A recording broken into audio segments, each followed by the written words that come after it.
Northern Rock has been sold to Virgin Money for £747 million. The Northern Rock name will go, but how do you get people to invest in such a new bank? Mark Artus is from the branding agency 1HQ. He's advised big companies like Heinz, Unilever and Nokia, and his book One Hard Question explores how global brands are defined.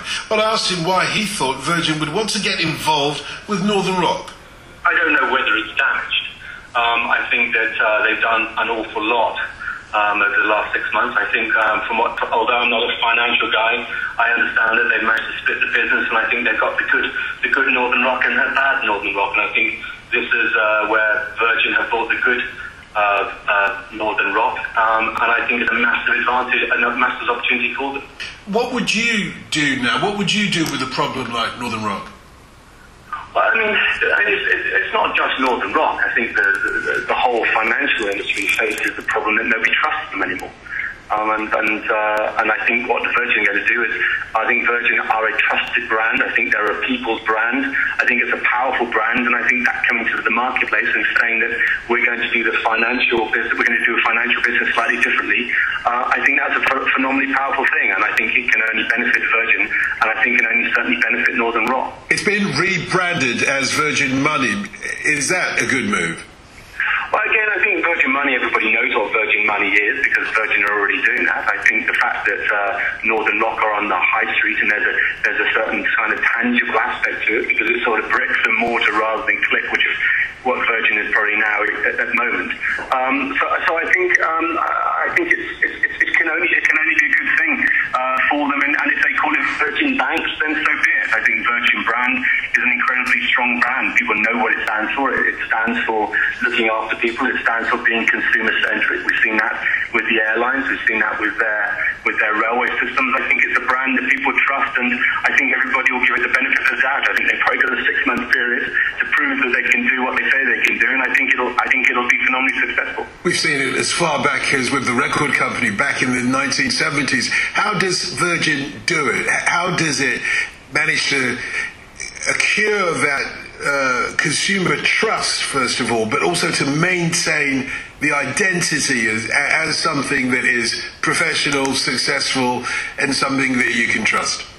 Well, I think with all of these major brands, I was on TV I think a couple of weeks ago talking about Steve for Apple and Steve Jobs. I mean, behind every great brand, there's usually a great man, and whether you like Branson or not, he is a great man. He's a great marketeer, and he knows how to build great brands. I think I always put brands into different categories. You get assertive brands like the IBMs and like the Barclays and the Lloyds that tell you they're the best, and if you go with them, you'll be the best too.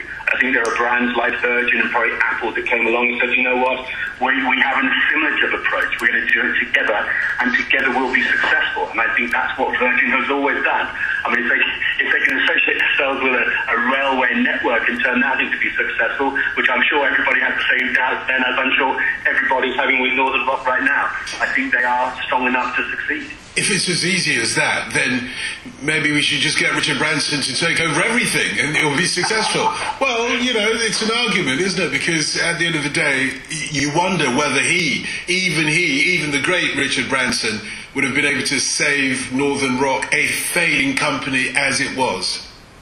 No, I mean, it's not just Richard Branson. I mean, it's about building fantastic brands. That's what you're talking about here.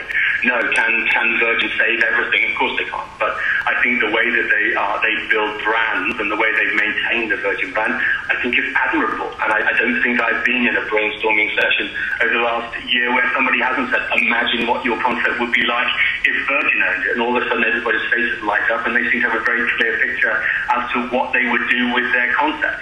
Virgin helps very, very clear with what they do and how they go about what they do, which is consumer-centric. I think they should be proud of what they're doing. Do you think Virgin have got to consider that there might be taxpayers out there who frankly feel cheated, that we paid for Northern Rock and Virgin are quote-unquote getting it on the cheap, as it were? Will that affect in any way their approach now to this business? Yeah, absolutely. I mean, I think people are going to be. I think people are more than prepared to give Virgin the benefit of the doubt, as they are with any brand that they like, and I would suggest that they trust. And I think it's up to Virgin now to put their money where their mouth is and prove to the consumers that they can run people, and they can prove to them that it's good for people to bank with Virgin. So it's for them to lose at this point. But yeah, they're going to be tested like everybody else. And if people lose their trust in Virgin, then Virgin will go the same way as every other poor brand, and it'll disappear. It's Mark Artus from the branding company 1HQ.